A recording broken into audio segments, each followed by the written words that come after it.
예배 질서를 지키라라고 하는 제목을 가지고 고린도전서 11장을 또한 나눠볼까 합니다. 이 11장에서는 다루는 것이 우리 또 고린도전서의 문제는 근로의 지편으로 또한 분쟁에 관한 문제로 인했었고 또 문제에 관한 것을 또한 풀어주고 그리고 또 거기에서 또한 그 전해져 왔던 그런 질문에 관해서 거기에서 답변해 주는 것이 이것이 또한 고린도 전서라고 얘기했습니다. 고린도 전서에서는 이제 문제에 관해서 1장부터 6장까지 그 분쟁이나 음행에 관한 문제를 다루고 있고 또 질문에 관한 답변을 7장에서부터 하고 있는데 결혼에 관한 문제가 이제 7장에서 있었고 8장에서부터 11장까지 우상 재물에 관한 문제 그리고 예배에 관한 문제가 11장서부터 14장까지 있는 것을 볼 수가 있게 되겠습니다. 그럼 오늘 11장에서도 마찬가지로 예배에 관한 문제가 되겠죠. 예배에 관한 문제 중에서 1절에서부터 16절까지 1절부터 16절까지는 머리에 수건 쓰는 문제에 관해서 다루고 있고 17절에서부터 35절까지는 성만찬에 관해서 다루고 있는 것을 볼 수가 있게 되겠습니다. 여기에서 보면 먼저 그리스도를 나는 본받는 자인 것처럼 너희는 나를 본받으라 라고 하는 식으로 먼저 기록을 하고 있습니다. 뿐만 아니라 내가 전한 일에 너희는 모든 일에 나를 기억하고 내가 너희에게 전해준 대로 그 전통을 너희가 지킴으로 너희를 칭찬한다라고 하면서 이제 11장을 시작하고 있습니다. 그러나라고 이야기를 하면서 이제 문제에 가는 것을 다루고 있게 되겠죠. 머리에 수건 쓰는 문제에 관해서 예배에 관해서 아마 질문을 했던 것 같습니다. 예배 시에 의 수건 쓰는 문제가 지금은 전혀 문제가 되지를 않고 있게 되겠죠. 여기에서 성당에서 천주교에서는 아직도 머리에 수건을 쓰는 문제가 오늘의 본문의 말씀을 통해서 계속해서 쓰게 되는 것을 우리는 알 수가 있는데 우리의 모든 기독교인들이 머리에 수건을 쓰는 문제로 지금 문제 삼고 있습니까? 전혀 아니죠. 그런데 오늘 본문의 말씀에서는 11장 3절에서부터 16절까지에는 여자는 머리를 길게 하거나 또 가리라고 얘기했습니다. 수건을 쓰라고 얘기를 하고 있고 남자는 머리를 짧게 하라라고 한마디로 얘기를 하고 있습니다. 그런데 지금 이 문제가 이렇게 하야만 되는 그러한 법칙이 있나요? 이거 이렇게 안 했다고 해서 문제가 되나요? 예배가 잘못 드려지는 거? 아니죠. 그러면 이 성경에서 말하는 여기에 문제는 성경은 무호소를 주장하고 있고 성경은 성령의 감동으로 쓴 것으로 모든 것이 이제 다 뭐예요? 하나님의 저자라고 말씀을 했는데 이것은 왜 틀리느냐 이렇게 이야기할 수가 있을 수가 있습니다. 그런데 이것은 전하고자 하는 그 성경의 본래의 의미를 갖게 되는 거지 이때의 그 시대 상황에 따라서 하나님의 말씀을 전하는 방법에라서는 조금 차이가 있게 되겠죠. 그때 당시에 그 문화가 어떠냐 또 그 당시에 어떠한 그러한 생활상을 가지고 있는가 그 지역의 그러한 문화는 과연 어떤가에 따라서 여기에서 많은 것을 우리가 해석을 해야 되고 그 배경을 바탕으로 해서 이 성경을 우리는 돌아봐야 될 것입니다. 그래서 결과적으로는 여기 이 사도 바울은 여자들은 머리에 수건을 쓰고 그리고 그 머리는 길게 하고 남자는 머리를 짧게 하라라고 이야기를 했는데 왜 그렇게 했느냐라고 보면 우선 영적인 질서로 남성과 여성의 질서로 우리가 지음 받았다라고 말씀을 하고 있습니다.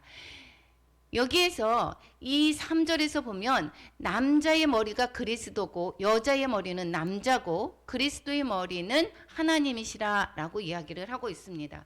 이 구절을 통해서 어떠한 혹자 이 남자분들은 그러니까 여자의 머리가 남자야 그러니까 남자한테 말을 잘 따라야지 내 말을 잘 순종해야지 라고 하면서 이 권위적인 우에 순서상으로 자기가 높고 여자는 밑에다 하대하는 그러한 문화로 받아들인다고 하면 곤란하지요. 이때 이 문제가 아닙니다. 이때의 그 문화에서 이야기하는 것은 여기에서 볼 때 그리스도의 머리는 하나님이시다 라고 이야기하는 것은 그러면 그리스도는 하나님의 그 밑입니다 라고 이야기할 수 있을까요?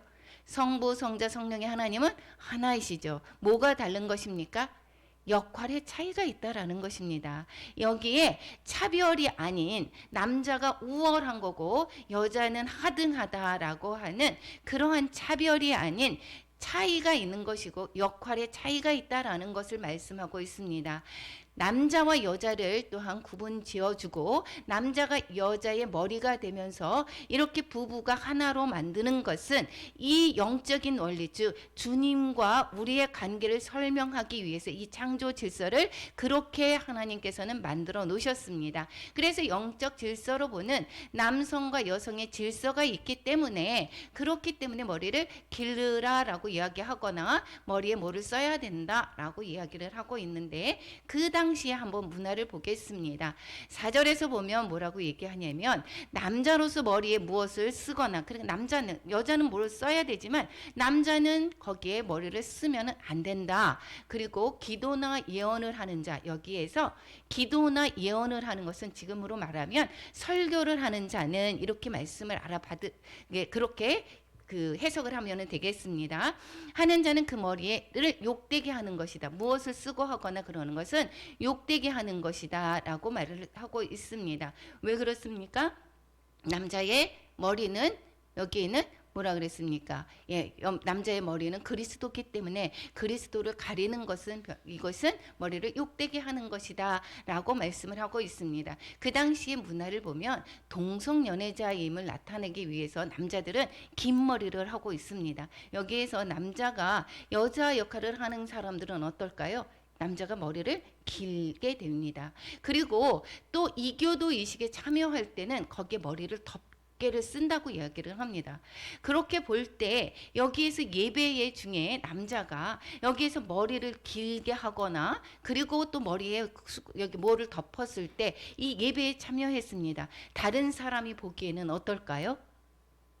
저 사람은 이 교도의 문화가 있는 사람이고 그리고 이 행실에 이 동성애자다라고 하는 그러한 의미로 받아들일 수가 있게 되겠습니다. 그렇기 때문에 여기에서는 본이 되지 않는다라고 하는 것입니다. 그렇고 또 뿐만 아니라 여기에서 남자의 머리는 예수 그리스도를 상징하니까 거기에 있는 것을 쓰지 말아라 라고 말씀을 하고 있습니다. 뿐만 아니라 당시의 여자들은 기혼자의 라면 이 머리에 두건을 씁니다. 두건을 길게 써서 남편의 주의를 반영하는 의미로서 머리를 가리거나 단장하는 그러한 관습이 있었습니다. 지금도 이슬람 문화권에서는 이 수건 쓰는 문제에 정말 예민하죠. 그래서 이 수건을 벗는 일에 거기서 오히려 총살 당하기도 하고 또한 죽임을 당하는 것을 우리는 지금도 많이 보고 있는데 이것은 그때의 문화가 여기에서 그 정결한 여자를 상징하는 것이 이 머리에 수건을 쓰는 것이었고 또 그런데 창녀나 간음에서 처벌을 받는 여자는 머리를 자르게 합니다. 이 짧게 합니다. 그리고 동성연애자인 경우에는 또 이제 남자 역할을 하는 사람들을 봤을 때 여자가 머리를 짧게 하는 경우가 있습니다. 그리고 신전의 창녀들은 이제 머리를 풀고 이 유혹을 하죠. 남자를 이 머리를 푼다라고 하면서 이 아름다운 머리를 드러내면서 남자를 유혹할 때 사용을 하고 있습니다. 그래서 이 신전의 창녀들은 머리를 풀고 그리고 신전에서 예언을 하고 이렇게 합니다. 그 당시에 이 신전에 있었던 그러한 장녀들도 그러한 사람들도 복음을 받아들이고 교회에 또 들어올 수도 있고 많은 헬라인들이 들어올 수도 있었습니다. 그렇기 때문에 이 또한 교회 내에서 머리를 짧게 하는 남자 머리에 무엇을 쓰고 있었던 그러한 남자들이 있는가 하면 여자들은 또 어떠한 사람들이 있었다라는 것을 볼 수가 있겠습니까? 머리를 자르고 그리고 머리를 길게 풀어 헤치고 그리고 또한 머리를 여기에서 풀어 헤치고 그리고 예언하는 자 이러한 사람이 있었다라는 것입니다. 뿐만 아니라 그때 당시에 이제 선진의 문물을 받아들인다라고 하면서 이제 아름다운 머리를 과시하거나 자유를 부르짖는 열광적인 여자들이 있었습니다. 우리가 이제 처음에 우리나라에 문물이 들어왔을 때 미니스커트 기억을 하죠. 미니스커트 그래서 우리는 미니스커트 무릎에서 얼만큼 있는가에 따라서 우리가 법에 걸리기도 하고 막 이러지 않았습니까? 그것이 만약에 우리 교회에 들어와서 이제 그런 짧은 치마를 입고 그런 예배를 드린다거나 이러한 것을 상상해 보면 될 것입니다. 이러한 사람들이 이 당시에 예배를 드리러 왔다라는 것입니다. 그래서 5절 6절에서 보면 여기에서 무릇 여자로서 머리에 쓴 것을 벗고 기도나 예언을 하는 자, 이렇게 된다라고 하면 이것은 설교를 하는 자겠죠. 그래서 이 또 여기 고린도전서를 통해서 여자가 목사 안수를 받는 것은 안 돼라고 하는 또한 교단이 있습니다. 이것은 정말 이때 당시 초대교회에도 이때에 그 회당에서는 남자만 또한 설교를 할 수 있었고, 유대인들은 이 여자를 또한 사람 취급을 안 했었는데, 이때만 해도 지금 초대교회 때 정말 자유로웠다라는 것입니다. 남자와 여자가 평등했었고, 여자도 또한 많은 예언을 하고 그리고 기도를 하고 앞에 나와서 또한 설교를 했었다라는 것을 볼 수가 있게 되겠죠. 그래서 여기에서 설교가 문제가 되는 것이 아니라 무엇이 문제가 된다라고 얘기하는 것입니까? 머리에 쓴 것을 벗고 하는 문제로 이야기를 한다라는 것입니다. 이는 머리를 민 것과 다름이 없다라고 이야기를 하고 있습니다.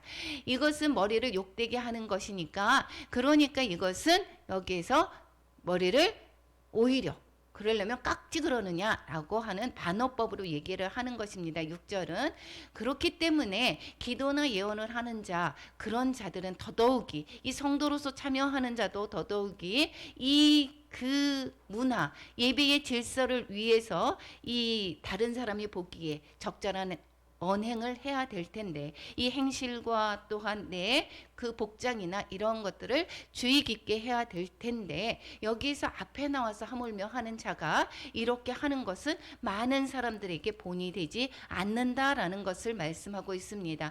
그래서 여기에서는 여자가 머리에 수건을 쓰지 않는 것은 그러면 안 좋다라고 말씀을 하고 있습니다. 여기에서 또한 7절에서부터 10절까지는 창조 질서로서 남성과 여자의 질서가 있다라고 이야기를 하고 있습니다. 그리고 남자와 하나님의 형상과 영광이니, 즉 남자만이 아니라 여자도 하나님의 형상으로 또한 지음 받았죠. 마땅히 이제 가리지 않는 것이지만, 가리지 않지만 여자는 가려야지만이 남의 영광이 된다라고 말씀을 하고 있습니다. 그런데 남자가 여자에서 난 것 같이 여자도 이제 남자도 여자에게서 또한 낫다라고 이야기를 하고 있습니다. 그렇기 때문에 이 상하 관계가 아니라 질서가 있는 것이고 그들의 역할이 있다라는 것을 말씀하고 있습니다. 여기 때 보면 정말 앞서가는 거죠. 그 당시의 문화로서 여자가 자유케 되어서 그때에 앞에서 또한 설교도 하고 여자가 설교도 하고 또한 자유롭기 때문에 이 모든 것을 해도 괜찮다라고 하는 그러한 마음들이 많았습니다. 그렇기 때문에 이러한 모든 문화를 무시하고 행하는 그 행동들이 다른 사람들에게 본이 되지 않고 또한 눈에 거스리게 된다라는 것을 알 수가 있게 되겠습니다. 그때의 신전에서 장녀로 지내는 그 사람들의 모습이 이 성전에서도 그러한 연상을 갖게 되겠죠. 그렇게 됨으로 말미암아 그 예배의 질서에 어긋나고 예배를 온전히 하나님께 영광을 올려드리는 것에 거기에 문제가 있기 때문에 여자는 가리는 것이 낫다라고 말씀을 하고 있습니다. 이 에베소에서 말씀하시는 것은 이 남편이 아내에 대해 머리됨이다라고 이야기를 하고 있죠. 그리고 교회가 남편의 머리가 교회 그리스도가 되는 것이고, 이것은 그리스도와 교회의 관계를, 남편과 아내의 관계를 통해서 설명해 주고 있는 것입니다. 그래서 우리가 예수 그리스도가 우리 신부들, 또 신부가 된 교회를 사랑하듯이 남자는 아내를 그렇게 사랑하고 여자는 또한 죽게 하듯이 그렇게 순종하라 복종하라라고 말씀을 하고 있습니다. 이것은 이 창조의 질서가 하나님과 예수 그리스도와 또 교회를 설명하기 위해서 이렇게 창조로 지음을 받았고, 그렇다고 해서 이것이 상하 관계의 종속의 문제가 아닌 그 역할의 차이가 있다라는 것을 말씀하고 있습니다. 그래서 우리는 창조의 원리대로 또 하나님이 말씀하시는 대로 우리는 남편을 존경하는 것이 맞습니다. 뿐만 아니라 남편은 그 아내를 사랑하고 또한 이 공중 예배에 있을 때에 우리가 내가 모든 것을 할 수 있지만 내가 모든 것을 가하나 뭐라고 얘기했습니까? 입장에서 모든 것이 가하나 남에게 덕을 세우는 것인지 남에게 유익이 되는 것을 분별하라라고 이야기를 하고 있습니다. 그래서 모든 것이 다 덕이 되지 않고 모든 것이 다 유익이 되지 않기 때문에 이것이 우리가 행동하는 것은 모든 것을 가하지만 자기의 권리를 포기한다라고 이야기를 했습니다. 연약한 자가 넘어지지 않도록 우리는 행동을 조심해야 된다라고 말씀을 하고 있는 것입니다. 여자는 남자를 돕는 배필로 창조했습니다. 이런데 이 돕는 배필의 뜻은 하나님이 우리를 도우시는 도움을 의미하는 단어와 똑같습니다. 그러니까 하나님이 우리를 도우시는 도움처럼 여자가 남편을 그렇게 돕는 배필로 이렇게 창조가 되었다라는 것이죠. 그와 마찬가지로 이것은 남자와 여자가 서로 돕고 하나가 되기를 바라는 것이지, 여기에서 너는 봐봐, 나에게 남자에게 복종하라고 얘기를 했으니까 너는 복종해야 돼 라고 해서 여자를 하대하거나 종의 취급을 하거나 사람 대접을 하지 않는 것은 성경적으로 잘못되었다라는 것입니다. 이 성경에서는 남녀 평등을 계속해서 주장하고 있고 말씀하고 있고, 그때 당시에서도 브리스길라 아굴라와 같이 여기 브리스길라가 이 아굴라보다도 더 많은 주의 사역을 담당한 것을 우리는 볼 수가 있고, 또한 루디아가 여성으로서 또한 많은 복음을 위해서 열심히 했었고, 또한 주를 섬기는 자들도 많은 사람들이 여자였던 것을 우리는 알 수가 있게 되겠습니다. 그래서 여자가 이 교회 내에서 설교를 하거나 이것은 하면은 안 된다, 목사 안수를 받는 것은 정말 안 된다라고 하는 그러한 문제가 아니라, 여기에서는 교회 예배에 덕이 되도록 그래서 질서를 지켜야 된다라는 것을 말씀하고 있는 것입니다. 여기에서 또한 남성과 여성의 질서가 있다라고 탄생으로 볼 때 여기에서 말씀을 하고 있습니다. 그러므로 여자는 천사들로 말미암아 권세 아래에 있는 표를 그 머리 위에 둘지니라 라고 이야기합니다. 이것은 여자가 머리를 가려 자신이 권위 아래에 있다는 것을 보아야 하는 이유는 천사들과 관련이 있습니다 라고 유대인 성경에서는 이렇게 이야기를 하고 있는데, 이것이 정말 되게 많이 난해 구절입니다. 많은 부분이 다른 해석을 하고 있지만 여기에서 볼 때에 우리가 예배하는 모습이 천사들이 우리가 예배하는 모습을 보고 있다라는 것입니다. 어떠한 마음으로 예배를 드리고 있는지, 지금도 주님께서는 여기에서 우리 예배 가운데 함께 하시지만 천사들이 함께 하면서 우리의 예배의 자세들을 보고 있다라는 것입니다. 내가 하나님께 영광을 돌려드리는지 이것을 보고 있다라는 것입니다. 그래서 자신을 가려서 예배 중에는 내가 나를 가리고 나를 드러내는 것이 아니라 하나님께만 영광을 돌려야 한다라는 것을 말씀해 주고 있는 것을 볼 수가 있게 되겠습니다. 11절 12절에서 주 안에는 남자 없이 여자만 있지 않고 여자 없이 남자만 있지 아니하니라. 여자가 남자에게서 난 것처럼 남자도 여자로 말미암아 났다라고 이야기를 하고 있죠. 즉 남자와 여자는 평등합니다. 주 안에서 평등하지만 그런데 역할의 차이가 있습니다. 남자가 하는 역할과 또한 여자가 하는 역할이 있고, 또한 남편을 존경해야 되는 것은 또한 성경적인 원리고, 또한 뿐만 아니라 남편은 아내를 사랑하고, 뿐만 아니라 우리는 모두가 남자와 여자가 모두 다 예수 그리스도의 신부가 됩니다. 그래서 이 아내의 역할을 통하여서 그것을 하여서 우리가 교회가 어떻게 주님을 섬겨야 되는지를 또한 가르쳐 주고 있는다라는 것을 알 수가 있습니다. 남자와 여자는 상호 배타적인 존재가 아니라고 얘기를 했습니다. 종속적인 존재가 아니라고 얘기했습니다. 상호 보완적인 그러한 존재인 것입니다. 그래서 우리는 예수 그리스도 안에서 누구를 차별하거나 누구를 또한 하대하거나 이러지 않아야 된다라는 것입니다. 여기서 뿐만 아니라 남자와 여자의 관계뿐만 아니라 지위에 높고 낮음이 없습니다. 여기서 어떤 사람은 많이 배웠고 어떤 사람은 적게 배웠고 어떤 자는 부자고 또한 어떤 자는 가난하고 이러한 지위가 없는 것입니다. 서로 우리는 한 몸이고 예수 그리스도 안에서 한 몸이고 서로 역할이 있는 것입니다. 그리스도의 안에서 우리는 머리가 되신 예수 그리스도 안에서 우리는 한 몸이 되는 것이고 우리의 역할, 오른손이 하는 역할이 있고 왼손이 하는 역할이 있고 다리가 하는 역할이 있고 각각의 존재의 역할이 있다라는 것을 또 우리 기억하시고 우리가 함께 하면서 우리가 모든 것이 합력해서 우리가 선을 이루는 것인 것을 우리는 깨달아야 될 줄로 믿습니다.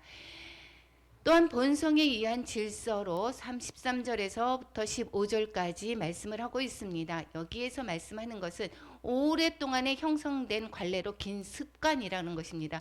우리가 습관을 따라서 지금까지 이렇게 되어 있지 않느냐. 그래서 여자들은 오랫동안에 이렇게 머리를 가리고 있었지 않았느냐. 이 머리를 자르는 것은 여기에서는 음행을 했거나 여기에서는 또한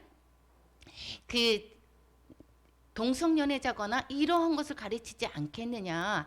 뿐만 아니라 머리를 길게 풀어 헤치는 것은 여기 신전에서 그러한 여사제들의 그러한 모습으로 보여지지 않겠느냐. 그러니까 여기에서 오랫동안 이 본성에 의해서 너희들이 나는 그런 예배에 정숙함으로 참여했습니다 라는 것을 우리가 보여지기 위해서는 그런 것은 라면 가려야 된다라고 이야기를 하고 있습니다.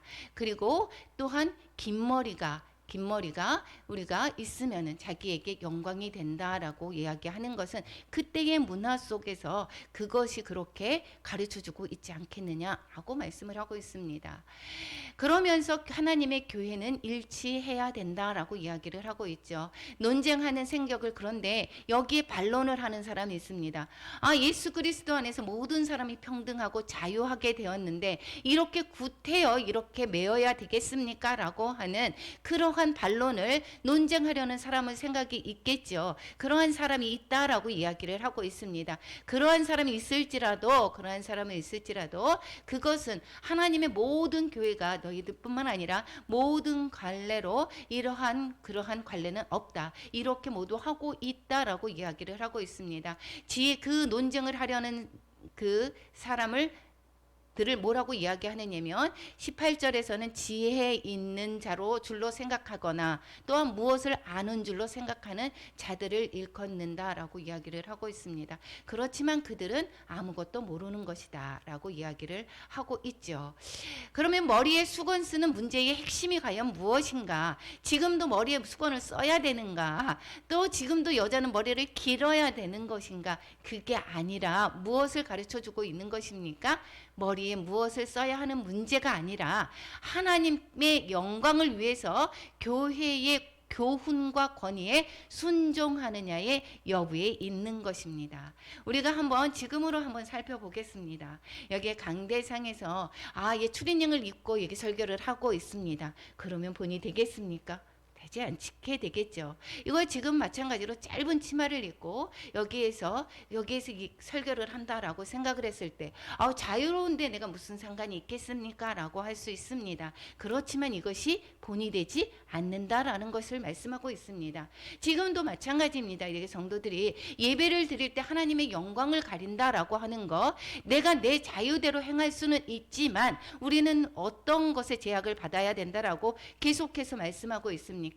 연약한 자가 거기에서 걸려 넘어지지 않게 하는 것이 우리의 행위다라고 이야기를 하고 있습니다. 무엇이든지 가하나의 모든 것이 유익하지 않은 것을 오히려 우리는 행할 때 남의 유익을 끼치기 위해서 하는 것이고, 예배의 참여는 하나님께 영광을 돌리기 위해서 하는 것인데, 이 영광을 돌리는 것보다는 오히려 다른 사람의 이목을 집중해서 나를 높이고자 하는 그러한 마음이 있다라고 하면 그것은 잘못된 행동이다라는 것입니다. 이 예배에는 여기에 천사들이 여기에서 아까 본다라고 얘기했습니다. 나를 내려놓고 나를 죽이고 주님만께만 영광을 올려드리는 예배의 인지를 하나님께서 보고 계신다라는 것을 말씀하고 있습니다. 우리의 예배 태도가 어떠해야 되는지를 계속해서 우리는 이야기를 하고 있는 것입니다. 그래서 우리는 복장과 언행이 어때야 되는가, 우리가 예수 그리스도의 복음을 전하는 자로서 내가 어떠한 행동을 해야 되고 내가 어떠한 복장을 해야 되고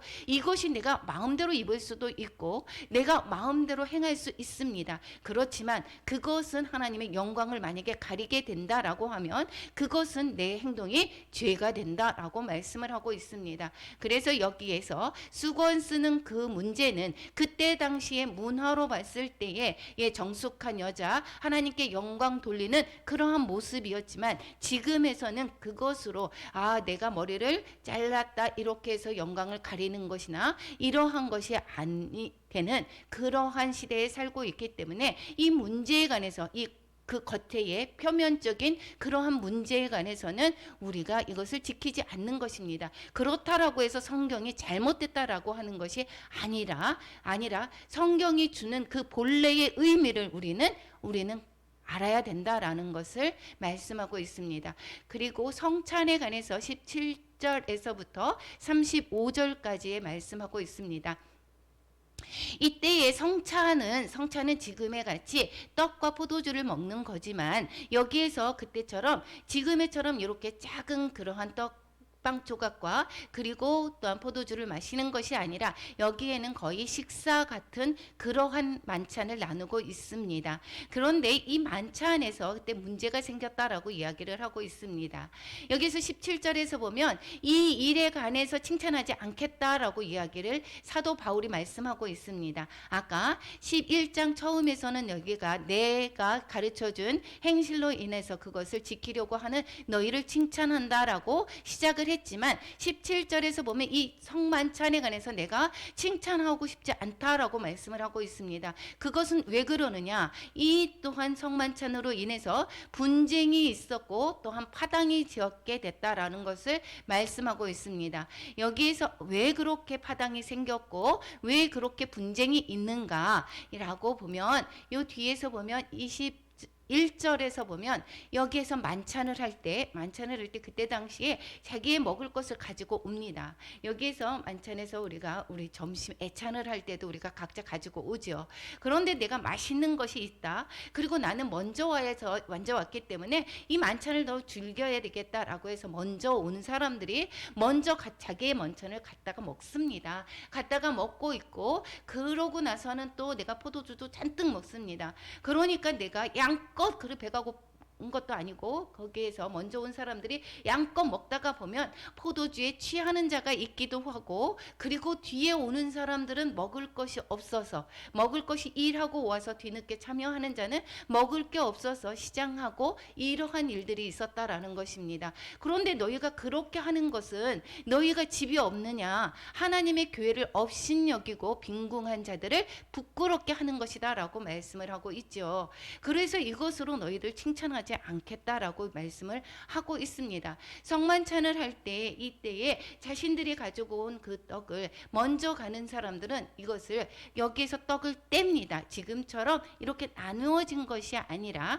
이 커다란 빵을 가지고 그것을 자기가 떼어냅니다. 그럼 먼저 온 자들은 여기에서 많이 뜯어낼 수가 있게 되겠죠. 그러면 뒤에 사람들은 거기에서 모자라서 이것을 만찬을 또한 참여하지 못하게 되는 그러한 일들이 있습니다. 이렇게 너희들이 그렇게 하는 것은 진정한 성만찬의 의미를 모르는 것이다 라고 말씀을 합니다. 23절에서 26절까지의 성찬의 그래서 의미를 말씀해 주고 있죠. 이 떡을 가지사 이제 축사하시고 떼어서 이제 이것은 내 몸이다라고 이야기를 합니다. 그러면 우리는 떡을 떼는 거, 이 주님의 몸을 찢어서 먹는 것입니다. 우리가 그것은 이 떡은 그러면 주의 죽으심을 또한 우리는 상징을 하는 것이고 그리고 이 포도주를 마시는 것은 내 피로 세운 새 언약이다. 그러면 예수 그리스도로 말미암아 우리는 새롭게 주님의 새 언약 가운데 하나님을 사랑하고 또한 이웃을 사랑하는 새 언약으로 살아가는 것을 여기서 그것을 의미하고 있다라는 것입니다. 그러면서 이 떡과 포도주를 마시는 것은 그것은 주의 죽으심을 우리가 기억하고 그리고 우리가 주의 그 새 언약으로 살아가야 할 것을 그것을 우리는 기억하는 그러한 시간이 되어야 되는데 여기에서는 이 먹고 취하고 그리고 파당을 짓고 그리고 분쟁이 생기는 그러한 계기로 삼았다라고 하는 것은 이 성만찬의 의미를 너희들이 무효화시키는 것이다. 여기에서 이 성만찬의 의미를 우리 그 잘못 해석을 하고 잘못 너희들이 행하는 것이다 라고 말씀하고 있습니다. 그래서 그의 죽으심을 그가 오실 때까지 우리는 행하라 라고 말씀하셨고, 우리의 성만찬은 주님이 오시게 되면 하늘나라에서 같이 우리가 같이 주님과 함께 더불어서 우리는 같이 하고 있습니다. 그렇기 때문에 주님이 오실 때까지 성만찬에 참여하라고 얘기를 하고 있습니다. 27절에서부터 29절 성만찬의 의미를 말씀하고, 그러면 성만찬에 참여하는 자의 태도는 그럼 어떻게 해야 되는가? 저 태도는 어떻게 해야 되는가라고 말씀을 하고 있습니다. 그런데 주의 떡과 잔에 합당하지 않게 먹고 마시는 자는 그것은 주님의 몸과 피에 대해서 죄를 짓는 것이다.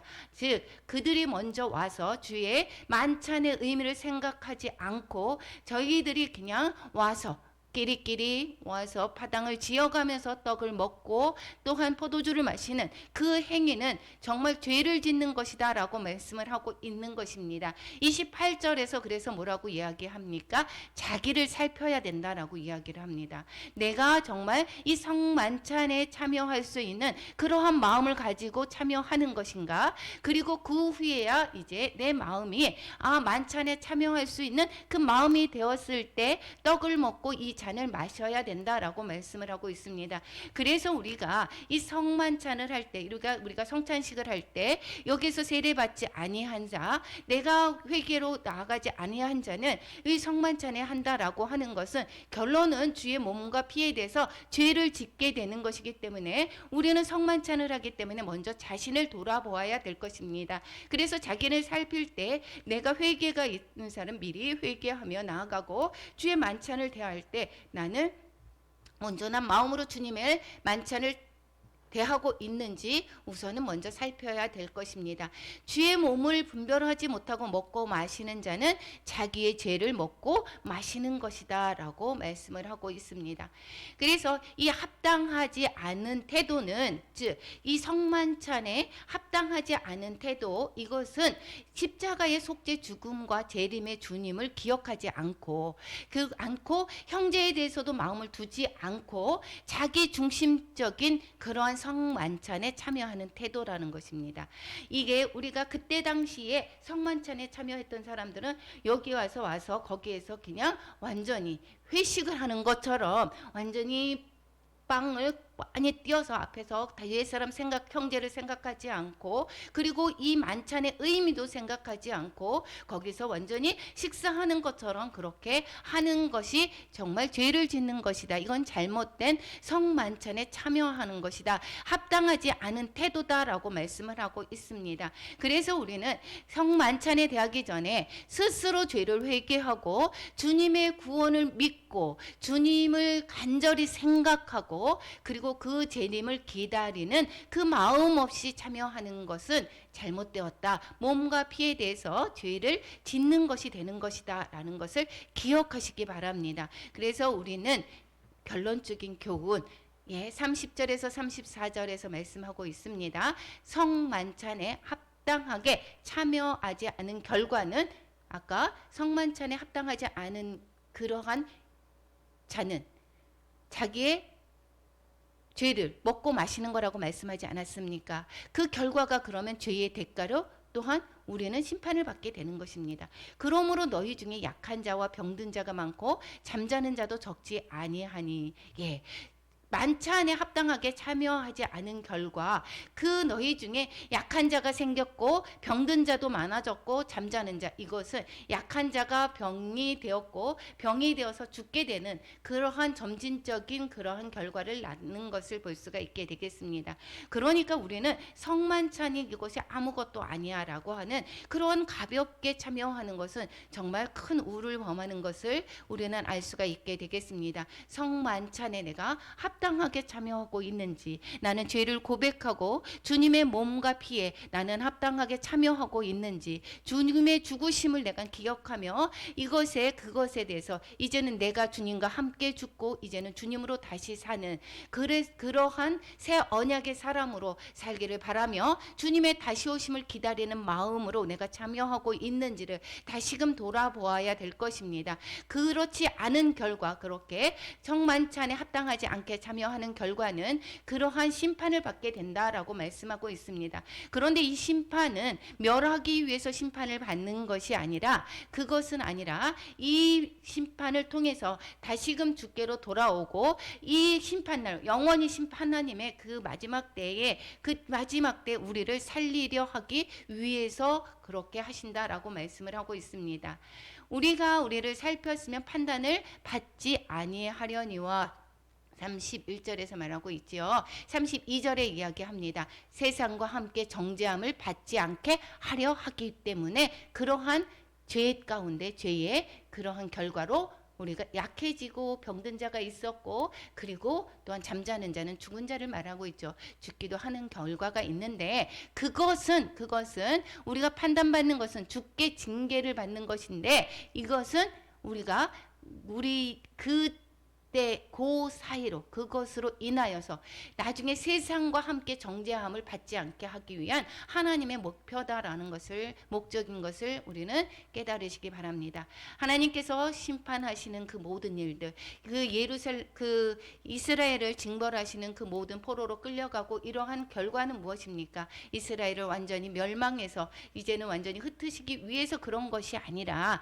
그들을 다시금 주께로 돌아오고 회개함으로 말미암아 하나님의 온전한 자녀가 되기를 바라는 하나님의 마음인 것입니다. 그래서 현재 징계의 의미, 우리가 정말 이 성만찬뿐만이 아니라 내가 지금 어려운 일이 있습니까? 내가 힘든 고난을 당하고 있습니까? 우리를 살펴보시기 바랍니다. 내가 어떠한 죄 가운데 있는지 한번 돌아보시기 바랍니다. 물론 어려움들이 모두 다 죄로 말미암은 것만은 아닙니다. 우리가 욥기에서도 우리가 보았듯이 모든 어려움들이 죄가 있어서 그 결과인 것은 아니지만, 어떠한 어려움이 있을 때 나를 돌아보고 이제 주께로 더 가까이 가는 것은 우리의 믿음의 생활에 큰 은혜가 된다라는 것을 알 수가 있게 되겠습니다. 그래서 우리가 삶에서 늘 보는 것은 남을 바라보는 것이 아니라 나를 바라보아야 될 줄로 믿습니다.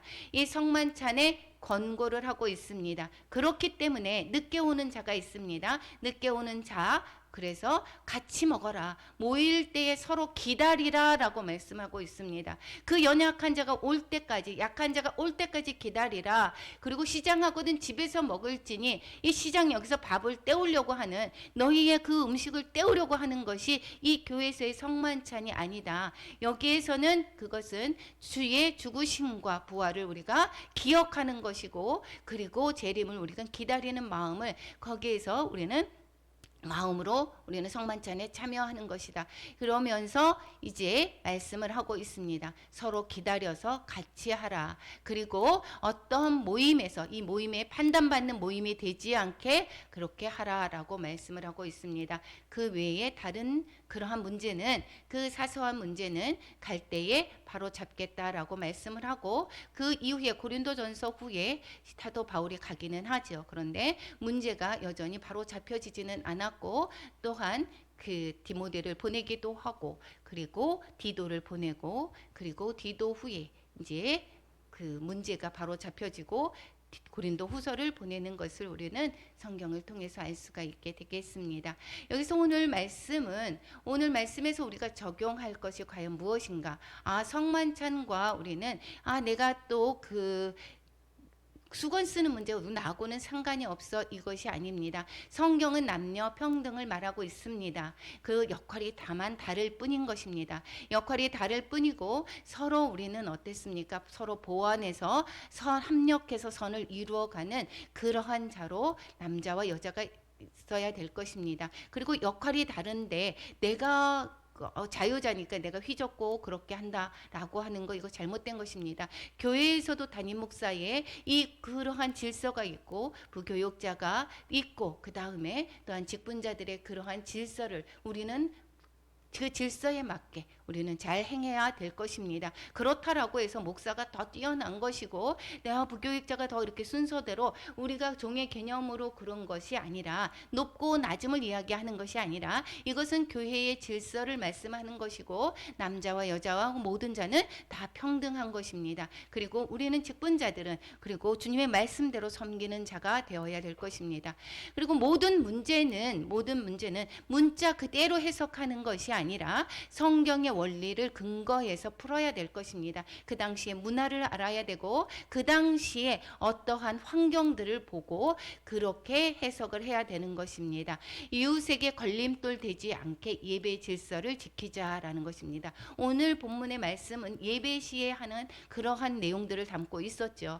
그래서 이 걸림돌이 되지 않게 예배 질서를 지켜야 될 것이다. 여기에서는 수건 문제로 이야기했지만 지금에 적용해 보면 내가 복장과 언행과 그리고 내가 자유로운데 이렇게 생각을 하는 것이 아니라 예배의 시간과 어떠한 그 모든 문제에 관해서 내 예배가 그리고 걸림돌이 되지 않도록 해야 될 것입니다. 내가 예배 가운데서 또한 옆 사람과 같이 얘기를 하고 이러한 모든 것들이 예배를 또한 방해가 되고 나를 또한 튀게 하고 또 드러내는 것을 자제하고 이것이 또한 이 수건 쓰는 문제는 내가 겸손하고 오로지 하나님께만 영광 올린다라고 하는 그런 의미를 담고 있습니다. 우리의 예배가 하나님께 온전히 영광을 올려드리는 그러한 예배가 되어야 될 줄로 믿습니다. 어떠한 목사님을 위대하는 것이 아니라 어떠한 설교자를 또한 위대하는 것이 아니라 이 설교자 또한 하나님께서 주시는 그 말씀을 대신해서 또한 전하는 것이지 그 사람의 또한 잘나고 못나고가 없습니다. 우리는 설교자를 또한 비판할 것도 아니고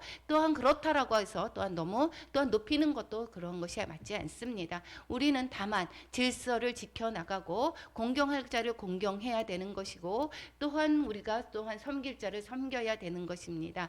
나는 과연 이 예배의 질서에 나는 그러면 여기에서 흐트리고 그리고 남을 돌아보지 않는 내 마음대로 행동을 하지 않았는가? 실은 이 모든 것이 가하지만 내 마음대로 행동하는 것은 한마디로 방종이 됩니다. 우리의 방종이 아니라 자신의 권리를 포기를 할 수 있는 우리 모두가 되어야 될 줄로 믿습니다. 나는 성만찬의 의미를 바로 알고 행하는가? 우리가 성만찬을 할 때 다시 한번 나의 죄들을 고백하고 회개함으로 말미암아 주님의 죽으심과 부활에 참여해야 될 것입니다. 나는 성도의 교제에서 편가르기를 안 하는가? 이 성만찬을 할 때 끼리끼리 모이죠. 우리도 점심 때 애찬 때 보면 끼리끼리 모여서 이렇게 먹는 것도 그것은 바람직한 것이 아닙니다. 오히려 같이 그 성만찬 할 때 연약한 자를 돌아보는 것 이러한 것이 오히려 그 만찬 때에 우리가 하나됨을 그러한 것을 나타내고 또한 이웃을 사랑하는 그러한 마음이 되어야 될 것입니다. 여기에서 상만찬을 할 때 그래서 파당을 짓고 그리고 편을 가르고 저희 편 그리고 다른 사람들 늦게 오고 또한 가난하고 이러한 사람들을 무시하는 그때의 풍조가 이것이 지금의 예배에서는 어떻습니까? 그래서도 자신의 그 레벨에 맞는 자신의 수준에 맞는 사람끼리 어울리려고 하고 그리고 또한 우리는 잘 나간다라고 하는 사람들한테 잘 보이려고 하고 우리 전한호 형제 같은 그러한 사람들을 무시하고 이러한 사회적인 풍습은 아닌지 누구를 무시하는 그러한 태도는 아닌지 누구를 깔보려고 하는 풍조는 아닌지 우리 또한 이 모임에서 이 교회 예배 중에서 누구를 험담하고 누구를 또한 욕을 하면서 편가르기를 또한 조장하는 것은 아닌지 누구를 또한 비판하면서 이 또한 분열을 일으키는 것은 아닌지 우리를 돌아봐야 될 것입니다. 그리고 나에게 기다려야 하는 영역은 어떤 것인가? 연약한 자들을 위해서 우리는 기다려야 될 것입니다. 아직도 우리는 남편을 위해서 기다리고 있습니다. 또 남편 어떠한 사람은 또한 가정에 또한 자녀들을 위해서 기다리고 있습니다. 아직도 그 기다림이 우리가 헛된 것이 아닙니다. 그 기다리고 있을 때에 때가 이름에 거둘 것을 믿으시고 그리고 우리 연약한 자들을 위해서 기다리는 저와 여러분이 되시기를 축원합니다. 오늘 본문의 내용을 통해서 우리가 지금 현대의 나에게 적용할 것이 무엇인지 바라보고 우리 또한 현실 생활에서 또한 남이 덕이 되는 남의 유익을 끼치는 그러한 자가 되고 예배에 질서 있게 행하는 질서 있게 참여하는 저와 여러분이 되시기를 축원합니다. 예, 우리